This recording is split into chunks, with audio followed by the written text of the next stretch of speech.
Amém, irmãos? Glória a Deus. Pode sentar, passa o envelope para o irmão do lado, o irmão vai estar aí pegando o envelope, em nome de Jesus. Abra comigo a sua Bíblia, no livro de Gênesis,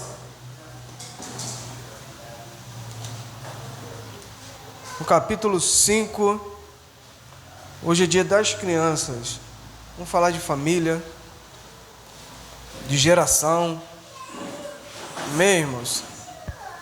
Para o nosso Senhor Jesus Cristo.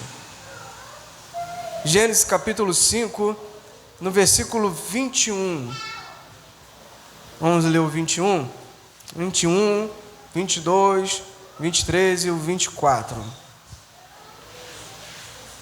amém? Todos acharam? Estão comigo aí? Então diz assim a palavra do Senhor: Enoque viveu 65 anos e gerou a Matusalém. E andou Enoque com Deus, e depois que gerou a Matusalém, viveu 300 anos. E teve filhos e filhas. Todos os dias de Enoque foram 365 anos. E andou Enoque com Deus, e já não era, porque Deus o tomou para si.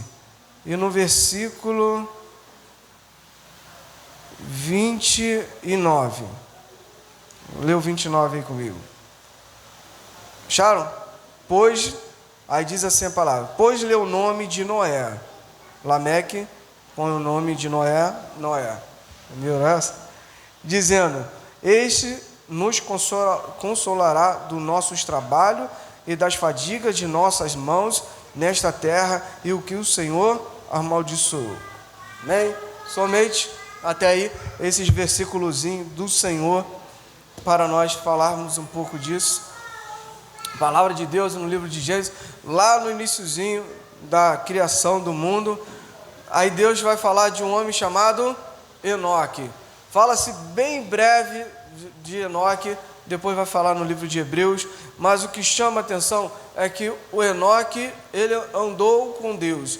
Mas para nos chamar mais atenção, no capítulo mais à frente, Deus vai falar que a geração, aquele povo que estava lá, não se achava um justo sequer, não tinha ninguém justo. Então era o mundo, já era ali o mundo, a humanidade ali estava nos caminhos perversos, a humanidade estava ruim, mas existia uma família que andava com Deus, uma família que alegrava o coração de Deus, uma família que Deus ali sempre estava visitando, uma família que Deus ouvia, que Deus direcionava os seus passos. E essa família veio a família de Sete, família de Adão, depois veio Sete, de Sete vem vindo as gerações, a ponto de Enoque ser um filho, a qual aprendeu com seu pai, e esse filho gostar de estar com Deus, gostar de fazer as coisas do Senhor, gostar de ali andar com o Senhor. Mas para andar com Deus, isso é interessante, não é fácil andar com o Senhor, não é fácil fazer as coisas de Deus, não é fácil ouvir a voz de Deus e obedecer ela. Ouvir nós ouvimos, escutar nós escutamos, mas obedecer aí é difícil. E além de obedecer, você tem que praticar, porque Enoque, ele praticava aquilo que ele aprendia com Deus, porque Deus o tomou para si. Ele andava com Deus, então era uma família bem diferente da sua época. Era uma família, quando vem a geração de Noé, Deus fala para Noé: não há um justo sequer. Mas Noé era justo? Era ou não é? Deus falou que não há um justo sequer. Mas quando Noé vai falar, Deus vê justiça em Noé. Deus vê ele um homem justo. Fala: vou salvar você e sua família. Deus fala para Noé. Mas antes Deus havia falado: não tem um justo sequer. Então era uma família de que vem de Sete, uma família diferenciada da sua época.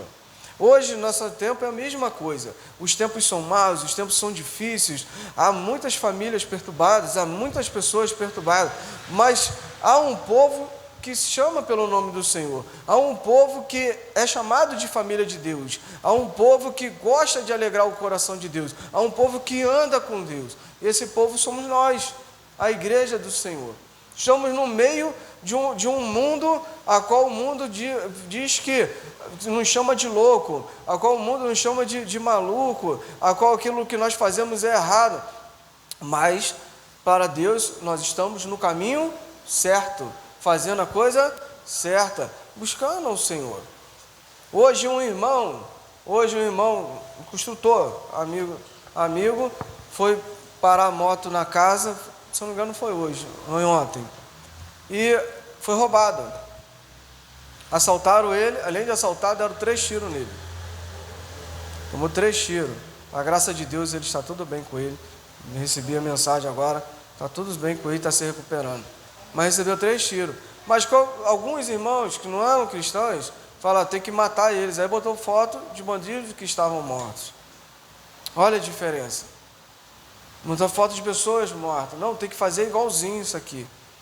Mas o Senhor nos ensina que nós não devemos nos vingar. O Senhor nos ensina que nós não devemos pagar o mal com o mal. Fazer maldade. Fizeram mal para nós, eu vou fazer o mal. O Senhor nos ensina que chegará os dias maus. Pessoas podem chegar até a gente e ferir a nossa família. Mas para isso eu vou matar ele também? A palavra de Deus diz que o Senhor é o anjo vingador. O Senhor é aquele que nos vinga. É o Senhor que faz a sua justiça. Mas se ele converter aquele bandido, ele ser salvo, ele não feriu a sua família? Ele não tirou um ente querido teu? Mas o que importa é que ele se arrependeu. O que importa é que ele foi salvo. Pare para pensar, você como pai, tendo 2 filhos, um filho bom e um filho mau. Um filho chamado Sete e um filho chamado Caim. Pare para pensar nisso. Aí um tira a vida do seu irmão, Abel. O outro decide seguir o caminho do Senhor. Você vai querer que seu filho Caim também morra? Você já perdeu um filho, seu filho Abel. Você vai querer que Caim também morra? Deus é pai. Tu não chama ele de pai? Ele é pai de todos. Ele não é pai de só nós da igreja. Ele é pai de toda a humanidade. Nós somos filho dele, criatura dele. Deus, ele não quer ver os seus filhos morrendo. Ele não quer ver a morte dos seus filhos. Principalmente aquele que está perdido. Principalmente aquele que está no mundo. Principalmente aquele que não entende como você entende. Deus, ele quer salvar a todos. E isso é triste, essas coisas. Mas não é uma sociedade ruim? Mas o mundo nos chama de louco. Como assim você vai orar por esse irmão? Vou orar para que ele se converta. Porque se esse bandido se converter, se essa pessoa aceitar Jesus, quantos pecados não serão perdoados? Quantas pessoas não serão ganhas no nome de Jesus? Você vai pregar no meio de bandidos? Você não vai pregar, mas aquele bandido vai pregar no meio de bandidos. Você vai pregar no meio de traficantes? Você não vai pregar, mas um ex-traficante vai lá na favela pregar para os traficantes. Olha a graça multiforme de Deus. É isso que acontece, é isso que o nosso Senhor age. Ele ganha essas pessoas para que outras pessoas não venham ferir outras, para pregar o evangelho dele. Então a sua oração é para que aquele irmão se converta, para que aquela pessoa encontre Jesus. Mas em meio a um mundo que estava assim, Enoque não tinha esses pensamentos. Enoque gostava de estar com Deus, mas estar com o Senhor é necessário nós nos esforçarmos, é necessário nós negarmos a nós mesmos, é necessário nós nos esvaziarmos, porque nós temos pensamentos ruins, nós temos atitudes que não valorizam o nosso Deus.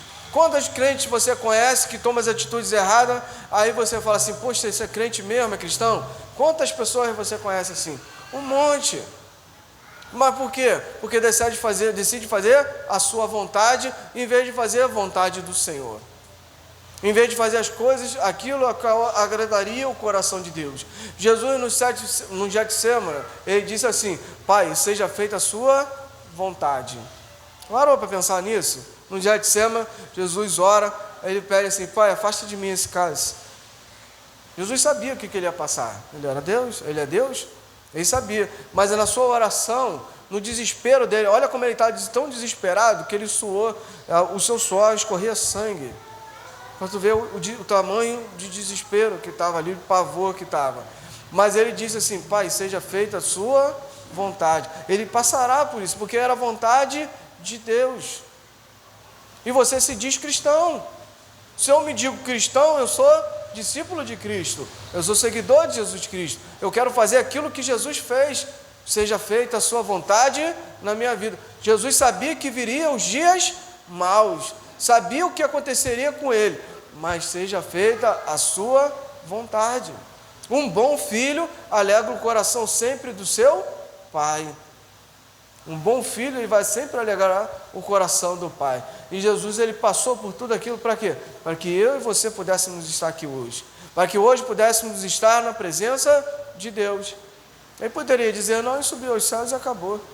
Mas ele quis alegrar o coração de Deus. Mas acima de tudo, ele quis salvar eu e você. Ele queria nos salvar. Ele quis salvar a humanidade. Amém, irmãos?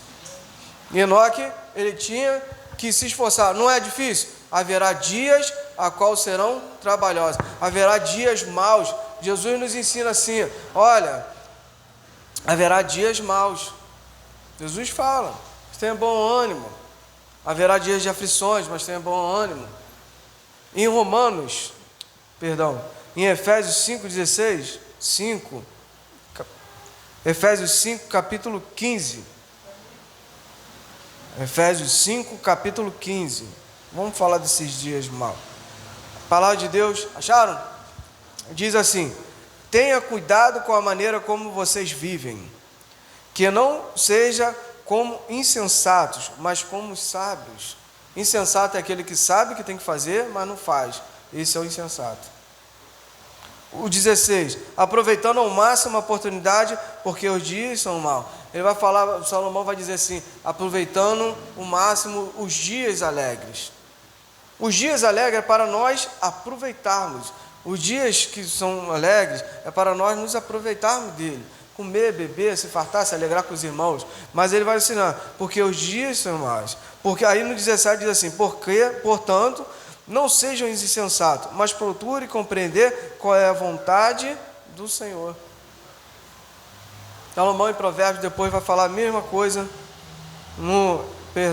Eclesiastes 7,14. Vai falar a mesma coisa. Procure aproveitar os dias bons, mas também os dias são maus.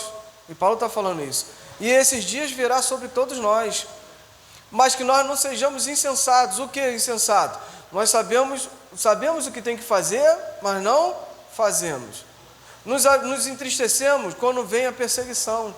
Nos entristecemos quando vem o problema na nossa vida. Ficamos tristes, a palavra de Deus diz isso. Chorar com os que choram, mas se alegrar com os que se alegram também. Verdade. Mas quando vem um dia mau, o que você faz?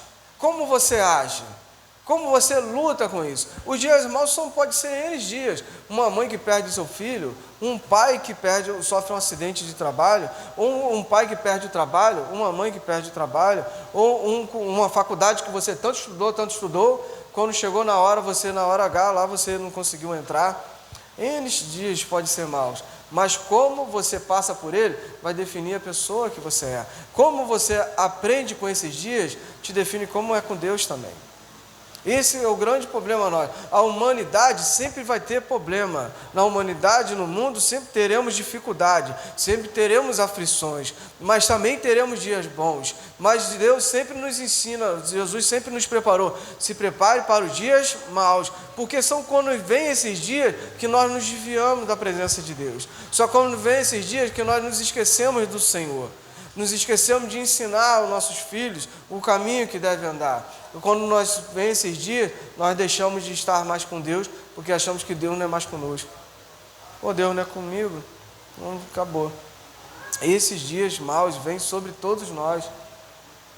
Passamos todos esses dias. Houve um tempo que eu estava com muita dificuldade no meu trabalho. Muitos dias maus, acontecendo muitas coisas erradas. E eu estava ficando desesperado, estava ficando nervoso. Eu parei para pensar, eu confio em Deus, eu sei que Deus pode resolver tudo. Eu parei e entreguei o meu coração ao Senhor. Senhor, me ensina qual o seu propósito nesses dias. Me ensina a passar por esses dias. E assim Deus fez. Hoje, os dias maus que eu passei antes, são dias que eu conto com alegria, que eu conto com riso. Passei por isso e aprendi isso. Os dias maus eles vêm, com certeza vão vir na nossa vida, mas como nós vamos passar por ele, quais atitudes nós vamos tomar e o que nós vamos fazer e em quem vamos depositar a nossa confiança, é o que vai dizer, o que vai depois nos mostrar como vamos nos alegrar. Porque é muito um ditado que diz, não importa o meio, importa o final. Esse é um grande problema da humanidade. Não importa o final. O final é que vamos ser salvos. Mas durante esse trajeto todo, verdade, seremos salvos. Mas durante esse meio, esse percurso que você fez, foi de altos e baixos, problemas, perseguições, dificuldades. Em nenhum momento você confiou no Senhor. No finalzinho, você foi igual o ladrão da cruz. Aceitei Jesus e entrei. É isso aí. Ele não se esforçou em nenhum momento, o ladrão da cruz. Mas lembra que Jesus disse para ele, você estará no paraíso, mas no reino você não vai estar. Ele pediu assim, lembre-se de mim no seu reino. Aí Jesus falou para ele, hoje mesmo estará comigo no paraíso. No reino ele não desfrutou, porque o reino de Deus é tomado à força. O reino de Deus tem que se esforçar para você participar do reino de Deus. Jesus falou que ele não ia participar do reino dele, mas no paraíso, ser salvo, ele seria. Então o meio justifica como será o nosso final também. Se durante esse processo meu, a eternidade, a vida eterna com Deus, o que eu fiz com o Senhor, Paulo vai ensinar em 1 Coríntios, no capítulo 3, versículo 17, se não me engano em diante, ele vai falar que as obras de duas pessoas que são salvas, hoje a gente deu aula disso, duas pessoas que são salvas, aquelas que são sábias e aquelas que não são sábias, que não são sábias. As pessoas que são sábias, as suas obras passarão pelo fogo, e elas serão aprovadas. Mas as pessoas que não são sábias, a palavra de Deus diz que as obras delas passarão pelo fogo, não serão aprovadas, mas todavia serão salvos. Está lá em 1 Coríntios capítulo 3, versículo 17 em diante. Todavia serão salvos. Então Paulo nos ensina que teremos galardões. A palavra de Deus vai nos ensinar que para nós ajuntarmos tesouro no céu. Mas para que nós ajuntamos tesouro no céu? Para que nós buscamos galardão no céu? Para que nós fazemos as obras do Senhor para alegrar Ele? Porque as bênçãos espirituais do Senhor, as bênçãos de Deus, vêm do mundo espiritual para o mundo físico. As bênçãos de Deus não é física, vem dele, que é espiritual, e vem para a nossa vida. Então, se você não entender que a bênção que você procura está em Deus, e ela é espiritual, e você tem que ser guiado pelo Espírito, para que as bênçãos dele venham te perseguir, aí você entende. O que você vai passar, o meio que você vai passar glorificando o nome de Deus, arrastando multidão contigo. O problema é que nós, crentes, não queremos arrastar ninguém conosco, queremos ir sozinho, porque prego que a salvação é individual. Verdade, pode ser individual, mas Deus nos ensina a arrastar multidões. Deus nos ensina a dar o testemunho. Para que você dá o testemunho? Para que você dá o testemunho? Imagine se Enoque não andasse com Deus. Lameque estaria na presença do Senhor, que era o seu filho. Noé seria chamado para ali começar de novo a humanidade. Olhe para pensar nisso. Deus ele nos ensina a dar testemunho para que viemos arrastar multidões, para que viemos arrastar pessoas para o reino de Deus. Entenda isso. Olha, no nome de Jesus. Entenda? Então, se você não entende que o seu testemunho é uma pregação, que as suas atitudes, que os seus pensamentos, que a sua vida é uma pregação do Evangelho, então você não entendeu ainda o que é Jesus Cristo. Porque Jesus Cristo ele deu testemunho de Deus. É assim como nós, o Espírito Santo testifica Jesus Cristo. E o Espírito Santo ele está em nós. Então, se ele está em nós, e a nossa vida é uma testificação de Jesus Cristo. Amém, irmãos? Glória a Deus. E assim, Enoque fez a diferença na sua vida. Ele ensinou o seu filho. E quem foi o filho de Enoque? Matusalém. Eu não sei, uma vez Cláudio Duarte diz assim, Matusalém, ele era especialista em honrar pai e mãe, porque é uma promessa, honra pai e mãe para que os seus dias na terra sejam prolongados. Foi o homem que mais viveu na Bíblia. Então ele era especialista de honrar o seu pai e sua mãe. Mas como ele aprendeu a honrar pai e mãe? Seus pais e ensinou. Foi difícil? Foi, porque Matusalém ele viu uma geração corrompida. Matusalém viu seus irmãos todos no pecado, mas ele decidiu ficar com o Senhor. Assim é a nossa escolha. Nós vamos ver, às vezes, pessoas do seu lado no nosso lado, cristãos que se falam crente conosco, pecando, falhando com Deus. Mas olha a sua escolha, eu escolho ficar com Deus. Hoje, por causa da iniquidade, as igrejas estão esvaziando. Muitos estão enchendo, às vezes tem igreja que está enchendo, mas enchendo sem o Espírito Santo de Deus. Isso é a grande questão. Está inchando com fermento, sendo que quem faz a igreja inchar é o Espírito Santo, não o fermento. As pessoas estão indo para a igreja porque na igreja há um lugar de paz, há um lugar de tranquilidade, há um povo que não gosta de briga, há um povo que gosta de festejar, há um povo que gosta de estar sorrindo, e estão indo para a igreja por isso, sendo que a gente vai para a igreja por causa de Jesus Cristo.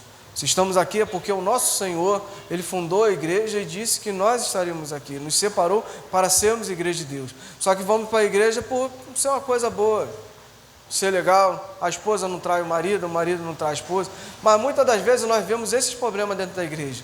As cartas que Paulo escreve a Coríntios, as cartas que Paulo escreve a Éfeso, as cartas que Paulo vai escrever aos Romanos, estava uma igreja com divisão, estava uma igreja na lascívia, uma igreja que estava na prostituição. Em Coríntios vai falar de Coríntios capítulo 1, 1 Coríntios capítulo 5, vai falar de um homem que pegava até a esposa do pai, de um homem que pegava a esposa do pai, e a igreja estava em conformidade com isso. A igreja estava aceitando a situação que estava. Por quê? Vai tirar o irmão por quê? Às vezes o irmão tem um dízimo alto, às vezes o irmão é chegado, a gente gosta de ficar com o irmão, aí você entra em concordância com aquele pecado que o irmão está. Olha o problema que está na igreja, a ponto de Paulo orar para a igreja: olha, vocês não entenderam? É para nós estarmos juntos, mas se está alguém que não quer estar com Deus, não é para você andar com ele, não é para você estar junto com ele, porque você se contamina. E muita tem um exemplo bem simples disso: uma laranja podre no meio de outras laranjas, vai apodrecer todas elas.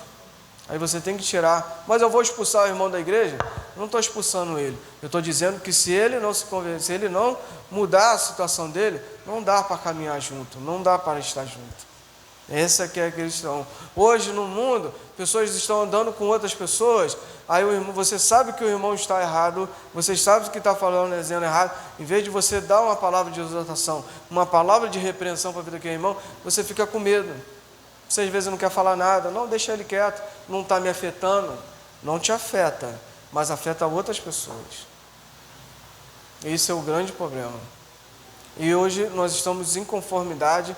Muitas igrejas estão andando em conformidade com irmãos que estão no pecado, ou às vezes até em conformidade com o mundo.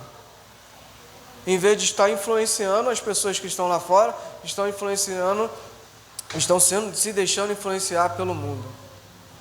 E a igreja, ela veio para influenciar, para ela mudar, para ela resgatar, para ela tirar as pessoas do cativeiro. É isso que a igreja veio. Amém, irmãos? Então, Matusalém, ele ensinou, ele aprendeu com o seu pai. Ele não se deixou influenciar pelas coisas que estavam erradas no seu tempo. Ele decidiu estar com o Senhor. Assim, como fazer isso? Mas como assim agir desse jeito que a Bíblia está nos ensinando? Aprendendo com o Senhor. Muitos deixamos de aprender com Deus. Houve um homem, abra comigo essa Bíblia, chamado Cefas, Pedro. Lucas, no capítulo 14. Deixa eu ver aqui, irmãos.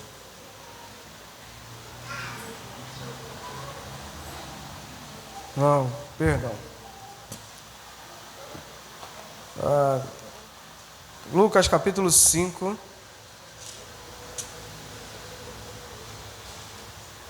Versículo 1 em diante.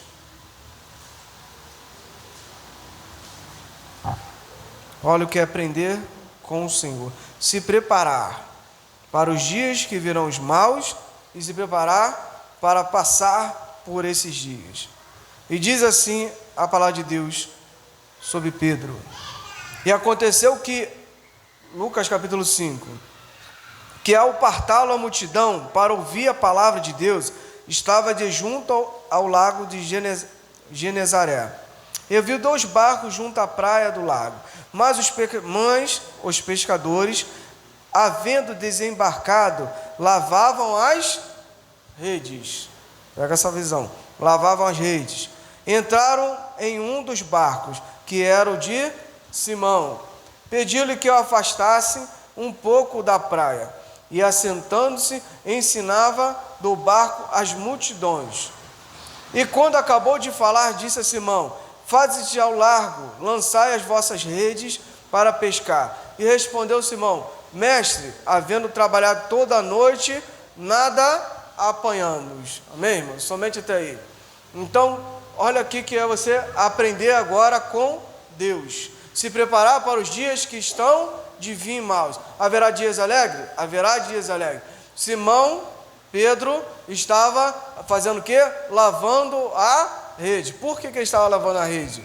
Ele saiu para pescar e a noite toda ele não pescou nada. Não eram maus os dias? Ele precisava do peixe para o seu sustento, para alimentar, para vender também, para comprar, para sustentar a sua casa. Então ele não achou nada, mas o que ele faz? Ele se prepara para o outro dia. Ele se prepara para o outro dia de trabalho. Assim é na nossa vida. Muitas das vezes vamos passar por dias a qual não estamos suportando, não estamos aguentando, mas o Senhor nos ensina a nos preparar para o outro dia, porque esse dia vai passar, o amanhã vai vir, e o outro dia é a questão. Passaremos por esse dia, mas pense, ele fala, olha o outro dia, viva o mal de cada dia, não se preocupeis com o amanhã, virá o amanhã. Mas ele fala para você se preparar para o outro dia. Se preparar. Pedro estava se preparando para o outro dia de trabalho, lavando a sua rede. E qual é a ferramenta nossa de trabalho? A palavra de Deus. A palavra de Deus, ela é a ferramenta nossa de trabalho. É na palavra que vamos entender como passar pelos dias de dificuldade. Você quer passar por um problema? A Bíblia, ela vai te ensinar como passar por esse problema. Qualquer problema, dificuldade que você pensar, a palavra de Deus está lá dizendo isso. Qualquer coisa que acontecer, a palavra de Deus nos ensina. Qualquer uma. Como eu vou passar pelo meu filho que é problemático? A palavra de Deus está ensinando lá. Como eu vou passar por meus problemas que eu estou passando com a minha esposa? A palavra de Deus está ensinando lá. Como eu vou passar por problemas que estou passando com meu marido? A palavra de Deus está ensinando lá. Como eu vou passar pelas dificuldades que estão acontecendo no meu trabalho? A palavra de Deus está dizendo. As perseguições que você está passando. Muitas da gente acha que perseguição é sobre a palavra de Deus. Já parou para pensar nisso? Eu estou sendo perseguido porque eu sou cristão. Hoje não tem muita perseguição no Brasil por ser cristão. Não tem muito isso, não vejo. Eu não sou perseguido porque eu sou cristão. Eu, em nenhum momento da minha vida de cristão, fui perseguido por ser cristão. Mas eu tenho, às vezes acontece de amigos ou pessoas que estão à minha volta se levantar contra mim. Se levantar a ponto de querer me derrubar, a ponto de querer tirar minha paz, a ponto de não querer puxar o meu tapete no nosso ditado popular. Se levanta pessoas ao nosso lado, pessoas que às vezes nós confiávamos, pessoas que às vezes nós estávamos todo dia e tínhamos confiança nela, e ela te trai, e ela quer puxar o teu tapete, quer o seu lugar. Acontece de ter pessoas da nossa volta assim. Todos nós passaremos por isso. Não tem. Você, quando chega numa função que é elevada, ou uma função a qual a pessoa quer estar ali, que vê que ali é bom, ela quer puxar o teu tapete para alcançar aquilo. Em vez dela galgar o mesmo degrau que você galgou, ela quer o jeito mais fácil, pegando o seu lugar e tomando. Há pessoas que se levantam na nossa vida assim, mas Deus nos ensina como passar por isso. Deus nos ensina como suportar isso. Deus sempre nos ensina. Jesus foi traído. Ele chamou aquele que o traiu de amigo. Por que você fizeste isso? Jesus já sabia que ele ia fazer. Jesus nos ensina como suportar esses dias maus, como perseverar nele. Sempre ele nos ensinou. Você quer resposta? Deus é a resposta para tudo na sua vida. Você quer saber como sair do que você está passando? Jesus, ele é a resposta para isso que está na sua vida. Jesus é a resposta de tudo na nossa vida. O interessante é que nós não buscamos a resposta em Deus, buscamos a resposta naqueles nossos pensamentos, em algo que você fez de errado. Eu fiz algo de errado para estar passando por isso. Jesus fez o que de errado para estar passando o que ele passou? O que Jesus fez de errado? Para estar sendo chutado, para estar sendo jogado para fora da sinagoga. O que Jesus fez de errado para ele estar ali sendo levantado no madeiro? O que ele fez de errado? Ele não fez errado nada, ele foi santo. E quando vem esses problemas na nossa vida, ficamos buscando resposta naquilo que nós fizemos de errado. Você não fez nada de errado. A sua posição é a pessoa que você é a pessoa a qual você está sendo forjada por Deus, que incomoda aquela pessoa, que está se levantando contra você, a ponto de querer te tirar da presença de Deus. Mas eu quero te dizer que Deus, ele está forjando o seu caráter, que Deus, ele está te modelando, ele está te preparando para algo grande na sua vida. Algo que você hoje não entende, mas amanhã entenderá. O Enoque, ele andou com Deus, ele ensinou o seu filho a andar, mas para quê? Para que se cumprisse a promessa que se cairia sobre Noé. Ele será o refrigério para a nossa geração, o refrigério para a humanidade, porque a terra foi amaldiçoada por Deus. Entenda isso que Deus está fazendo na sua vida. Hoje a gente não entende às vezes os problemas que estamos passando, as dificuldades que estamos passando, mas Deus está te preparando para algo grande. Assim como ele preparou Enoque, Matusalém, Lameque, Noé, até a chegada de Noé, para algo que iria acontecer grande na vida dele. Assim Deus está fazendo na nossa vida. Pode ser contigo hoje, não sei, mas pode ser no seu filho, pode ser no seu neto. Depende da sua posição com Deus, depende de como você está com Deus, para que a sua geração venha a ser visitada pelo Senhor. É isso que Deus faz, nos prepara. E Pedro estava fazendo o quê? Preparando para o próximo dia. E o que ele fez? Ele ouve a palavra. Por que ele ouviu a palavra? Porque Jesus estava ensinando. Jesus estava ali ensinando e ele estava ouvindo. E quando ele ouviu a palavra, ele entendeu. Por que eu sei que ele entendeu? Porque Jesus falou para Pedro: vamos para alto mar para você pescar. Mas Pedro falou: eu pesquei a noite toda e nada aconteceu. Jesus falou: vamos assim. Aí Pedro entendeu o que Jesus fez na vida dele, porque sobre sua palavra lançarei a rede. Sobre sua palavra irei. Deus está nos dizendo que nós não vamos na nossa palavra, na nossa força, na nossa sabedoria, na nossa ciência. Deus está nos ensinando que é na palavra de Jesus Cristo, que é em Jesus Cristo que nós vamos, que é nele que vamos vencer, que é nele que nós vamos entender, que é nele que seremos sábios, que é nele que passaremos por todas as dificuldades, que é em Cristo Jesus que alcançaremos a vitória.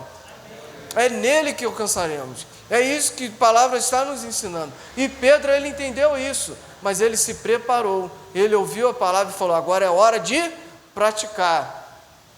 Por isso que Jesus disse: não seja mais só ouvinte da palavra, mas seja praticante. O problema de nós cristãos está na dificuldade em nós praticarmos aquilo que nós ouvimos, aquilo que nós aprendemos. Se você não praticar, como você vai entender? Se você não praticar, não viver aquilo que Jesus te chama para viver, você jamais entenderá com seu coração, jamais entenderá com toda a ciência de Deus. É isso que Jesus, ele nos ensina. Jesus, ele era a palavra, não era a palavra? A palavra havia sido pregada há mais de 2.000 anos, pelo menos 4.000 anos, desde Gênesis até a época de Jesus, 4.000 a 6.000 anos.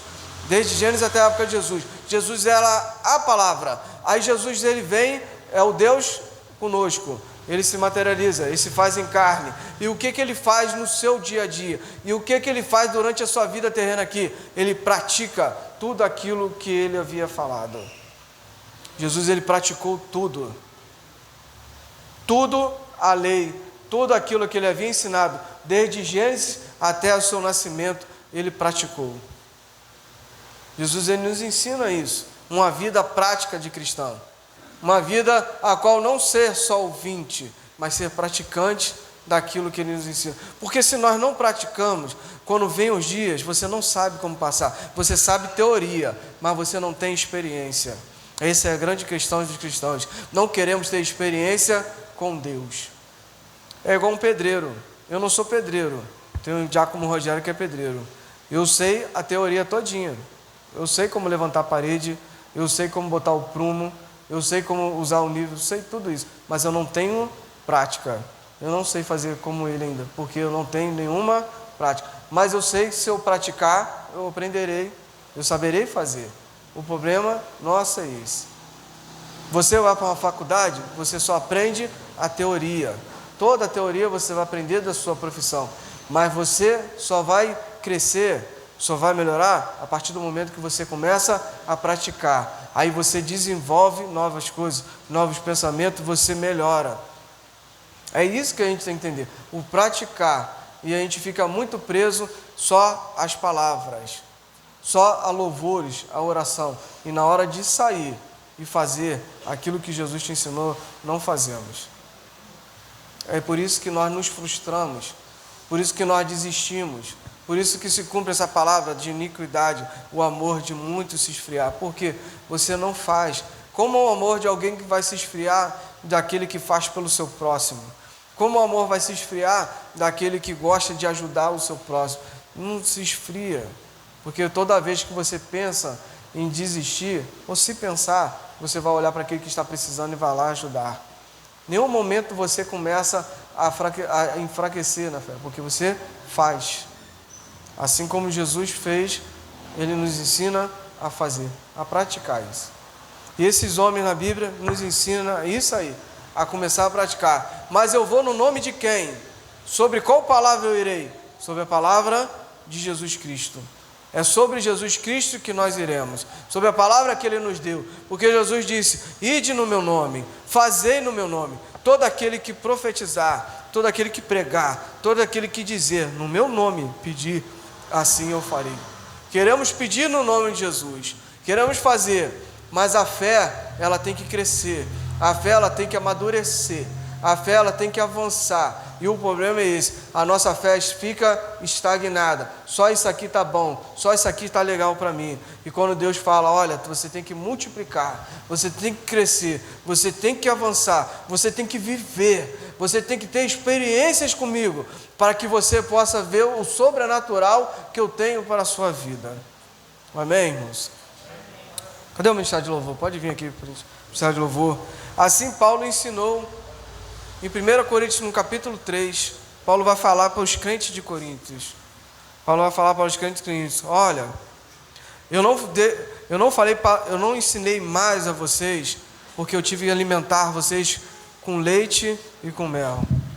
Eu não pude falar coisas do reino de Deus, maravilhas do reino de Deus, porque vocês ainda são carnais. Vocês ainda não estão preparados para receber a palavra plena de Cristo. Vocês ainda não estão preparados para receber as coisas espirituais do Senhor. Que nós possamos entender essa palavra e assim entender aquilo que Agur disse: Senhor, não me dê muito para que eu saia da sua presença. Não me dê pouco para que eu murmure, mas me dê o necessário para que eu viva o tempo todo na presença do Senhor. E possamos entender isso. Os crentes de Coríntios, eles não entenderam isso. Eles queriam muito, mas andavam no pecado. Eles queriam muito, mas não suportavam as coisas espirituais. E Paulo vai dizer para os crentes de Coríntios, fala assim: eu não posso falar para vocês sobre as coisas espirituais, porque vocês não estão preparados, porque vocês são carnais. Que nós possamos entender que nós não somos guiados pela nossa carne, nós não somos guiados pelo nosso espírito. Não é a nossa alma que conduz o nosso passo. O que conduz o nosso passo é o Espírito Santo do Senhor, o nosso mestre, o Espírito da verdade, o Espírito de espada. É aquele que nos ensina a andar com Deus, a forjar um caráter no Senhor, a forjar uma vida em Deus, a ponto de Deus olhar para nós e falarmos: olha, ali está o meu servo, a minha serva, olha como é íntegro, como é reto, como se desvia do mal. Ali está uma igreja sadia, uma igreja a qual tudo que me pede eu dou, eu colaboro com o que eles falam, eu colaboro com aquilo que eles pregam, porque ali anda a verdade, ali eu estou. Essa é a igreja do Senhor, no nome de Jesus.